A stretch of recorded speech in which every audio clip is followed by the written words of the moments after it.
Well, it has been, can you believe this? It's been over 30 years since audiences fell in love with Scott Wolf on the mega hit Party of Five. Well, now it's like a homecoming because Scott is back on the old FOX, back on Fox, in the new, and I mean hit, capital H, capital I, capital T medical drama, Doc. Look at this. Richard, it's so good to see you. Well, I'd ask how you're feeling, but you look like you're doing better than I am. I heard you became chief. Congrats. I prefer it would have happened under different circumstances. It is what it is. I'm happy for you. Thank you, Amy. She suffered a Seems a little icy to me, but that's just me. Scott stars opposite the great Molly Parker as top doctors at a hospital set where our show is set in Minneapolis. Audience, give it up for Scott Wolf. How are you? How are you? I'm really Welcome. good. Everybody. Thank you. Look at that.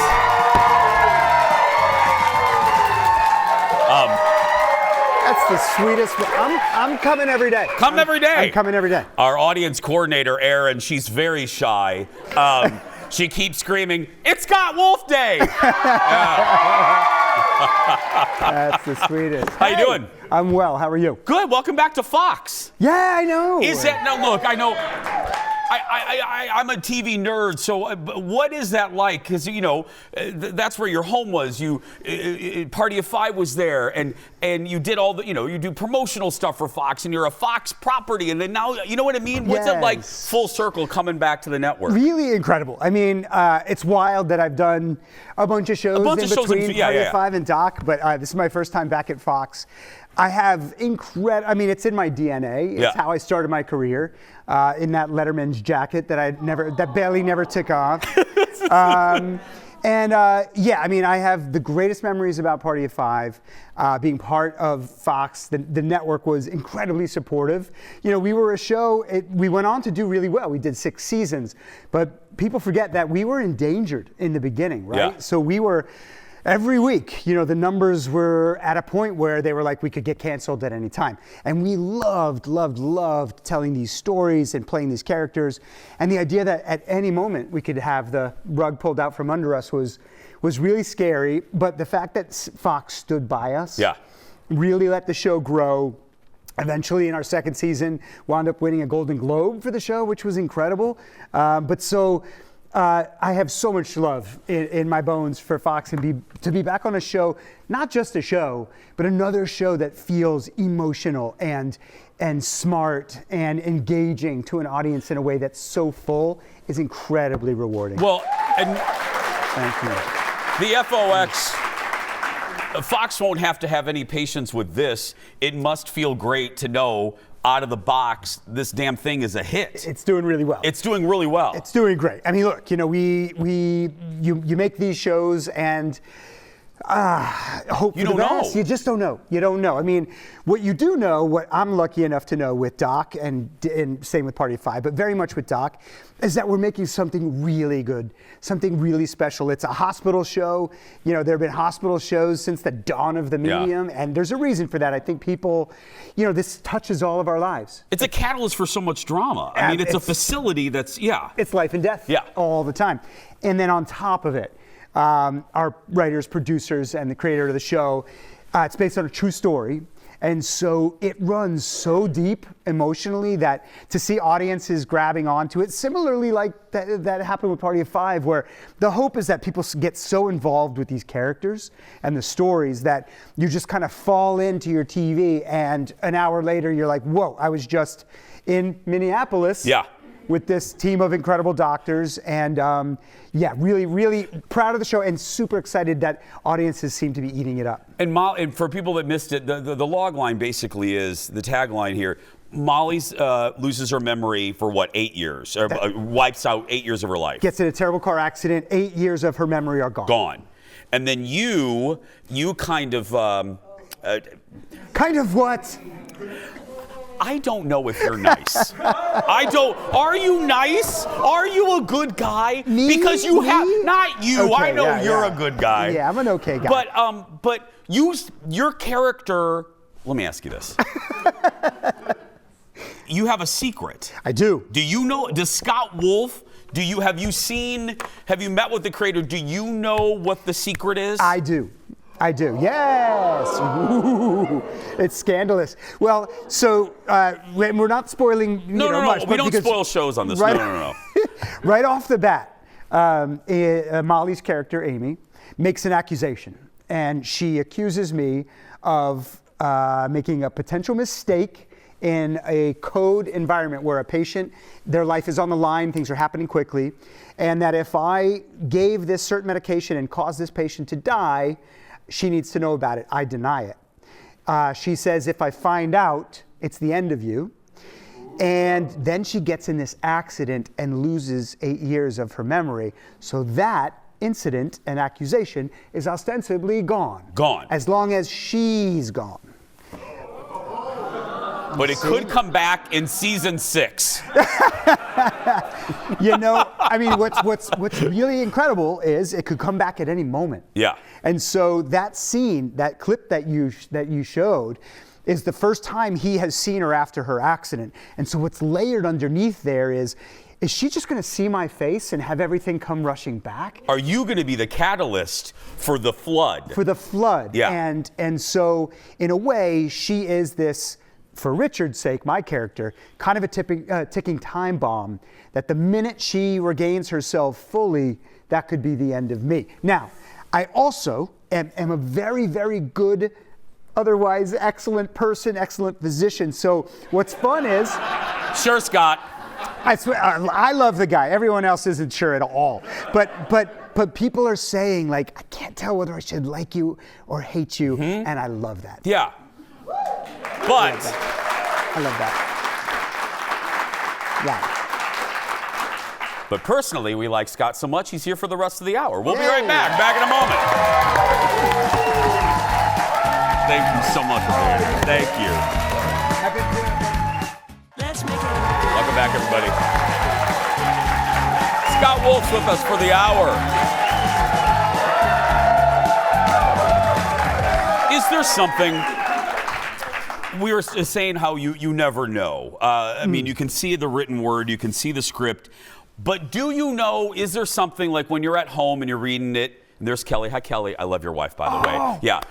Because your wife is on my favorite season of The Real World, so I started DMing her. Yeah. And she's a doll, so I DM'd her last night. I'm like, look who's here, and she was, tell him I love him. So there we go. Yeah, anyway.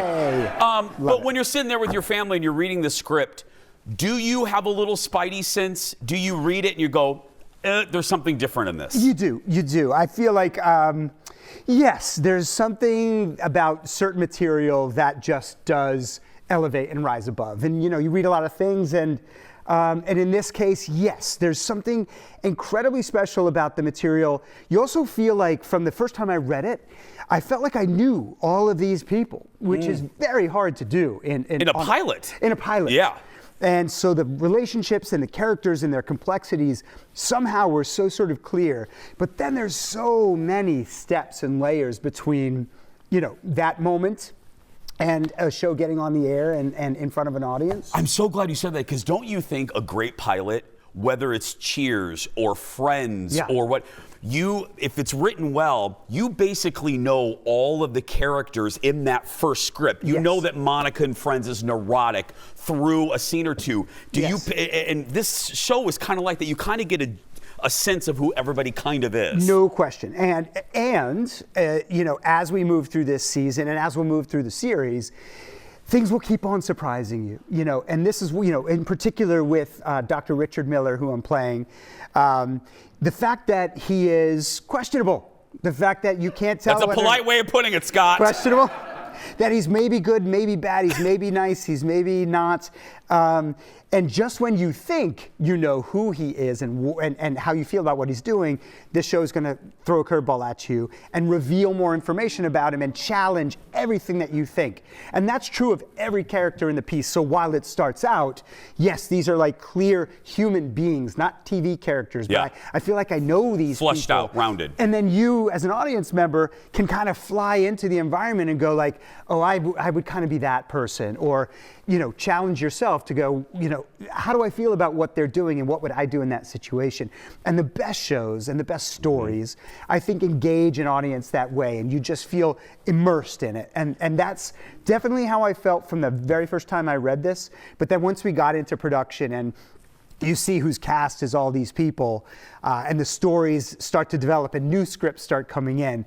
And it's like, it feels like Christmas morning when a new script comes in on a great show, because you're like, I can't wait to see where we're going next. And a great cast, because a rising tide raises all boats. When you're playing ping pong with Molly, and it can't help but make the piece better. It is it is the gift of all gifts. To work with someone like Molly Parker, I've been a fan of hers forever. Yeah. She's an incredible actor, an incredible human being. And yes, you're only as good as your scene partners. Our relationship through the course of this season is one of the most beautiful, complicated relationships I'll ever get a chance to play. And to do it with somebody who is at her level in every way, I can't say enough about it. I am proud of the work I'm doing in this show, and I owe most of it to Molly. Yeah. We have about 30. We'll come back. We have about 30 seconds. Yeah. Is it right? The research they did. Is this your fourth time playing a doctor? It is. It is. Yeah. Couldn't you just you should have a medical license by now. Basically a doctor. Yeah. I'm basically a doctor. If Erin passes out, would you be able to help her? I'm on it. Okay. I will spring up from this couch. You're in good hands, Erin. You're in good hands. I've picked up a lot over the years. Played 4 different types of doctors. You do not want to look up from in an operating room and see me with a scalpel over you. But if you've got some symptoms you need to kick around after the show, let me know. Erin will start coughing soon. That's right. Yeah. We're going to take a break. More with Scott when we come back. Back in a moment.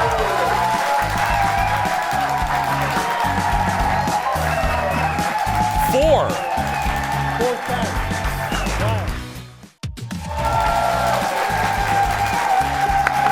Fallon's joining the party.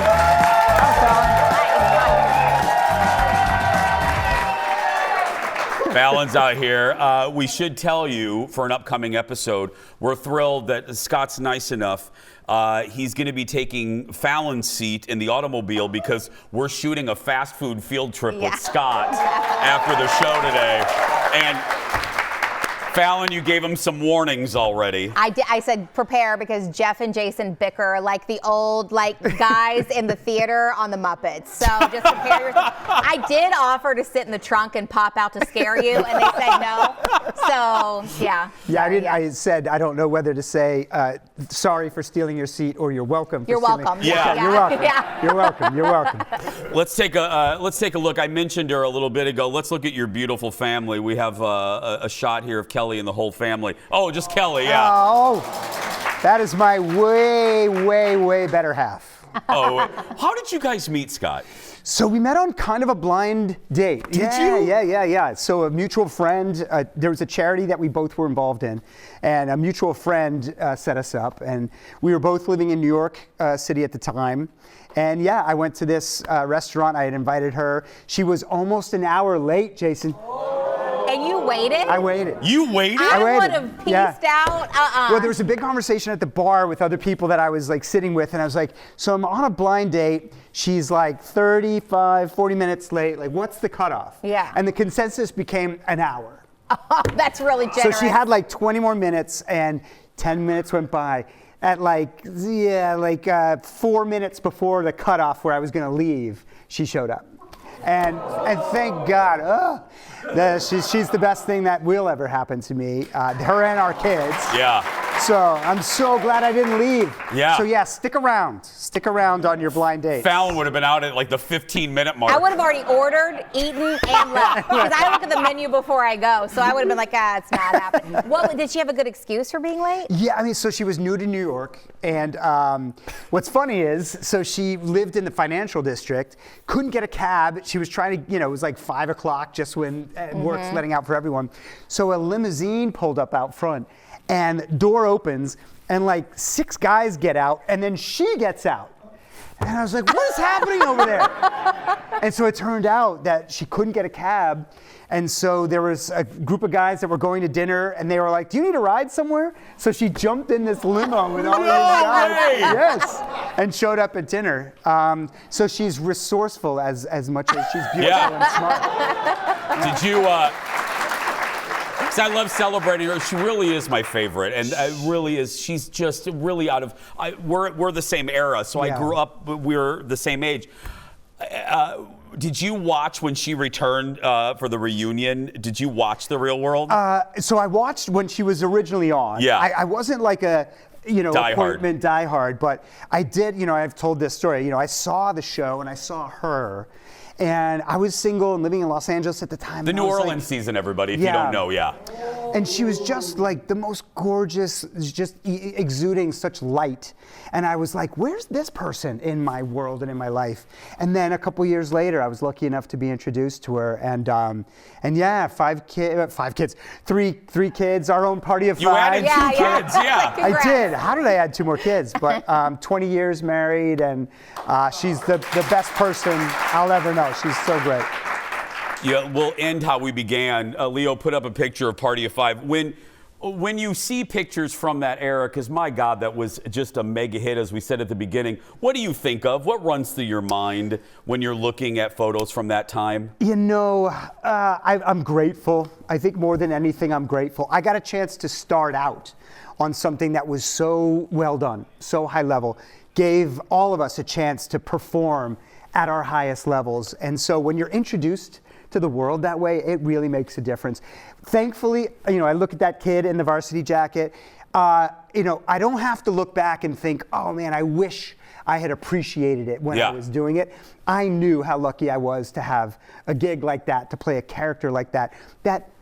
30 years later, people still run over to me at airports and they're like, Bailey was this and Party of 5 was that. And they're so emotionally connected to it that it's the most meaningful thing. And to land that plane, to be on another show on Fox now, where people are that kind of emotionally invested, that full circle of that is just chef's kiss. Too hard to even put into words how great it is. Last hard-hitting question. We have 10 seconds. 10 seconds. How many times a week does someone come up to you and sing the theme song to Party of 5 to you? Oh, I hear a lot, probably 8 about Party of 5. I only get the theme song like twice a year. Okay, Good, perfect. good. Yeah. Give it up for Scott, everybody. Like we said, Scott's going to be on Fast Food Field Trip.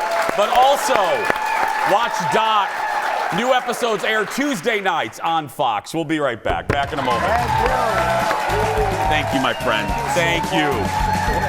We'll make fast food